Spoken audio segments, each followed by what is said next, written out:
आप सभी को प्रभु यीशु नाम में जय मसीह की। आशा है आप स्वस्थ होंगे, आनंदित होंगे। मैं फिर कहता हूँ आनंदित रहो, प्रभु में सदा आनंदित रहो। सुंदर शाम के लिए हम प्रभु को धन्यवाद देते हैं कि उन्होंने हमें बुरी बातों से, बुरे लोगों से, बुरी संगति से, बुरे विचारों से बचा कर रखा। हम प्रभु को धन्यवाद देते हैं।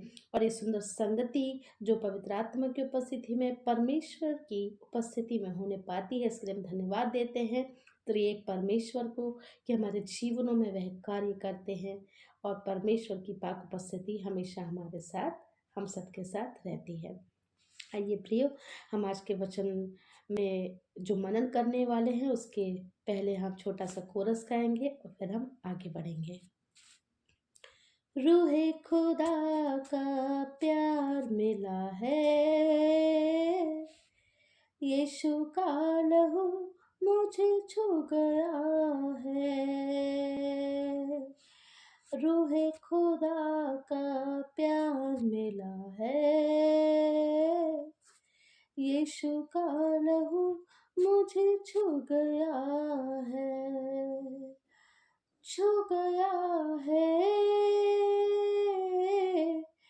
छू गया है। यीशु का लहू गया मुझे छू, यीशु का लहू गया मुझे छू। रूहे खुदा का प्यार मिला है, यीशु का लहू मुझे छू गया है। धन्यवाद देते हैं प्रभु को कि परमेश्वर की उपस्थिति में हम सुंदर संगति करने पाते हैं। आशा है प्रियो आप परमेश्वर की संगति में, वचनों में, परमेश्वर की उपस्थिति में आप बने होंगे और आपका पूरा दिन बहुत ही अच्छा रहा होगा, ऐसी मेरी प्रार्थना है और ऐसा मेरा विश्वास है। आइए हम आज वचन में जाएंगे। जो मनन है वह है, पहला हम वचन पढ़ लेंगे भजन संहिता उसका 26 अध्याय 2 पद, जहाँ इस प्रकार से लिखा है, हे यहोवा मुझको जांच और परख, मेरे मन और हृदय को परख। ये परमेश्वर का प्रिय जीवित वचन है। इस वचन को जब हम पढ़ते हैं तो हमारे अंदर एक एक्सेप्टेंस के लिए, हमारे लिए एक अंदर यह विचार है कि हाँ, परमेश्वर यदि मुझको बताएंगे कि मुझे किस राह पर चलना है, हमें किस राह पे जाना है, तो परमेश्वर हमारी सहायता करेंगे। यहाँ हम परमेश्वर से मांगते हैं प्रियो, जब हम मांगेंगे तब हमें मिलेगा।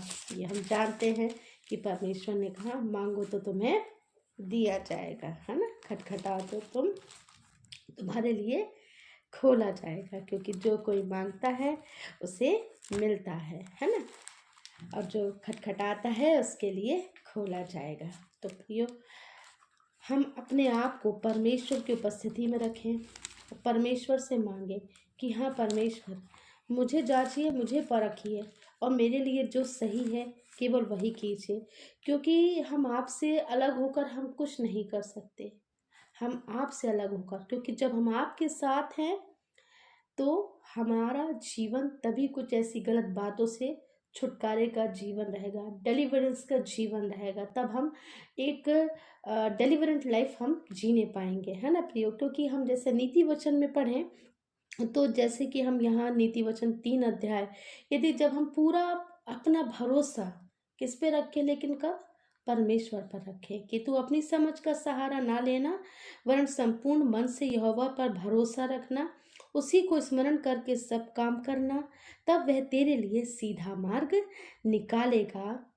अपनी दृष्टि में बुद्धिमान ना होना, यहोवा का भय मानना और बुराई से अलग रहना। यह परमेश्वर का जीवित वचन है प्रियो। ये वचन कहाँ है? ये वचन जो कोड है प्रभु, ये प्रियो, ये आप लोग देखेंगे कि कहाँ लिखा है। ठीक है, आज के लिए मेरा यही है कि आप जब आप वचन पढ़ें तो उसका जो कोड है ये है कहाँ, वर्ष कौन से अध्याय में है, कौन से पद से कहाँ तक पढ़ा गया, उसको आप हाईलाइट करना ना भूलें। तो ये क्या होता है प्रियो, एक साथ में बाइबल स्टडी भी होती है जब हम कोई वचन पढ़ते हैं, ताकि हमें याद रहे, है ना। और उसमें आप डेट भी डाल सकते हैं और हाईलाइट भी कर सकते हैं, ठीक है प्रियो। तो यह वचन है कि हमें हमेशा अपनी बुद्धि का नहीं, परमेश्वर ने जो हमें समझ दी है और उसी से हमें प्रार्थना करके सारे काम करना है ना। जैसे कि हमने भजन संहिता में अभी हमने 26, ठीक है, ध्यान रखिएगा ये वचन जो भी आज का मेन वचन है कि हे यहोवा, 26:2, हे यहोवा मुझको जांच और परख, मेरे मन और हृदय को परख, है ना। मेरे मन को परख, मेरे हृदय को परख और मुझको जांच। आप परमेश्वर से मांगे, क्योंकि तब हम ऐसा करते हैं प्रियो, तभी हम क्या होने पाते हैं, हम एक छुटकारे का जीवन जीने पाते हैं, क्योंकि परमेश्वर छुटकारा देने को तैयार है। यदि मेरे साथ आप निकाल लें यशायाह नबी की पुस्तक, उसका 59 अध्याय मतलब 59, जहाँ इस प्रकार से लिखा है, यह देख कर यहोवा ने बुरा माना, क्योंकि न्याय जाता रहा। उसने देखा कि कोई भी पुरुष नहीं है और इससे अचंभा किया कि कोई विनती करने वाला नहीं है। तब उसने अपने ही भुजबल से उद्धार किया और अपनी धर्मी होने के कारण वह संभाला गया। उसने धर्म को झीलम के समान पहन लिया और उसके सिर पर उद्धार का टोप रखा गया। उसने बदला लेने का वस्त्र धारण किया और जलजलाहट के बागे के समान पहन लिए। यदि प्रियो, यदि हम इसके लिए हम पीछे यदि हम पूरा अध्याय पढ़ते हैं तो हम देख सकते हैं कि इसमें एक रिपेंट करने के लिए बताया गया है कि आप और कैसे कर सकते हैं, क्योंकि सबसे पहले हमें रिपेंट करना भी ज़रूरी है, क्योंकि परमेश्वर हमारे लिए क्या है, न्याय के लिए तैयार खड़ा है। वह चाहता है कि हमें क्या मिले, न्याय, हमें क्या मिले, छुटकारा मिले, क्योंकि परमेश्वर की यह हमारे लिए यह योजना है। क्यों? क्योंकि परमेश्वर ने उद्धार का भी शुभ संदेश दिया। यदि मेरे साथ आप निकाल लें 61 अध्याय, जहाँ इस प्रकार से लिखा है कि प्रभु यहोवा का आत्मा मुझ पर है, क्योंकि यहोवा ने सुसमाचार सुनाने के लिए मेरा अभिषेक किया है और मुझे इसलिए भेजा है कि मैं खेदित मन के लोगों को शांति दूं और बंदियों के लिए स्वतंत्रता का और कैदियों के लिए छुटकारे का प्रचार करूं, और यहोवा के प्रसन्न रहने का वर्ष और हमारे परमेश्वर के पलटा लेने दिन का प्रचार करूं, कि सब विलाप करने वालों को क्या दूं, मैं शांति दूं।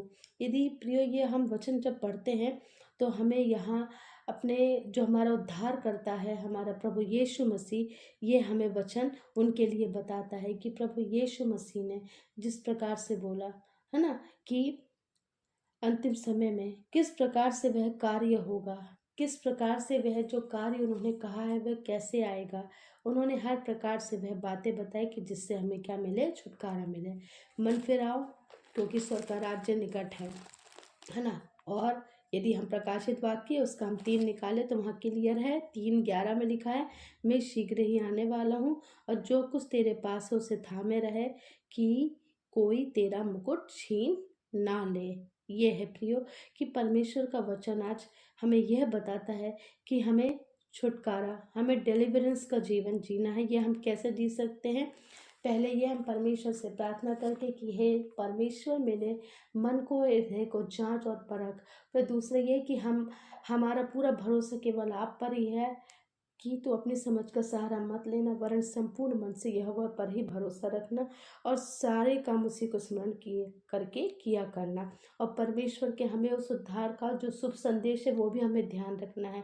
और परमेश्वर के लिए यह भी बताया गया कि परमेश्वर कि यीशु राजा के लिए जब भविष्यवाणी हुई, यदि हम भविष्यवाणी के लिए भी पढ़ते हैं तो परमेश्वर की जब आने की भी भविष्यवाणी गई कि वह आएगा, वह पृथ्वी पर आएगा और क्या होगा, उसका वह सूरज हमारे बीच में उदय होगा, कि मानो कि एक तेज सा हमारे जीवन में वह कार्य करेगा।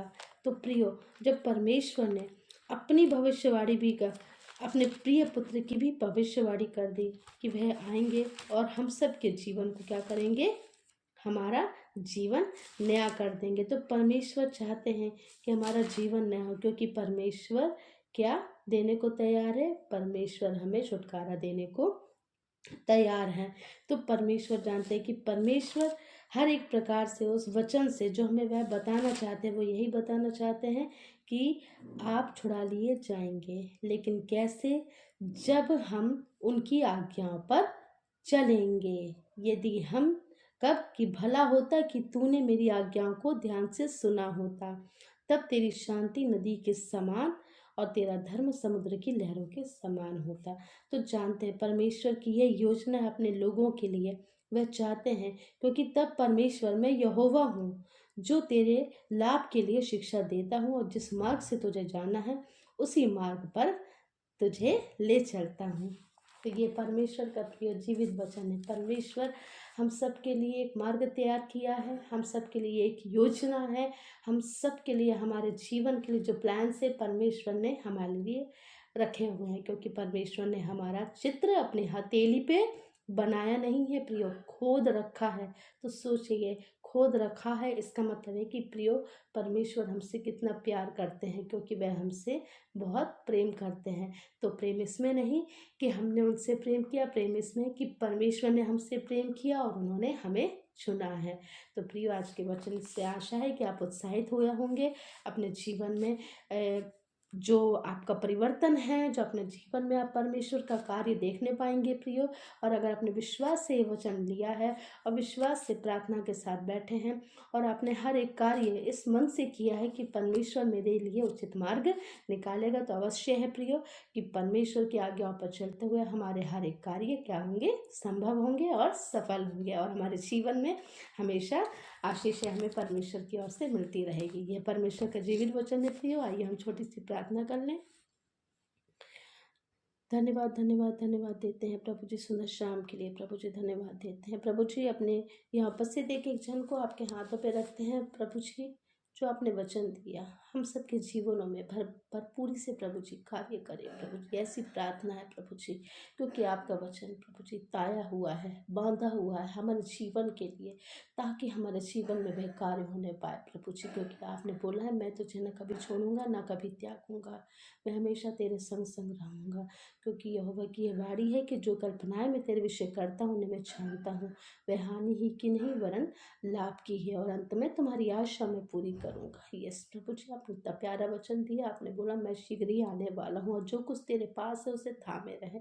हाँ प्रभु जी, हमें ऐसी सामर्थ्य दे कि हम अपने जो भी आपने हमें वरदान दिए हैं, जो भी आपने हमें शिक्षा दी है और हमें आज्ञा दी है प्रभु जी, हम उसे मानने वाले, उस पर चलने वाले हो सके। क्योंकि आपने बोला है कि जब तू मेरी आज्ञाओं में चलेगा तो मैं तेरे लिए वहाँ से सीधा मार्ग निकालूंगा। हाँ प्रभु जी, अवश्य है प्रभु जी। यहाँ उपस्थित एक एक जन इस प्रार्थना को कर रहे हैं कि हाँ प्रभु जी, हम किस मार्ग में जाएं, हम कैसे किस मार्ग में जाएं, हमें क्या करना है, हमारे जीवन के लिए क्या सही है।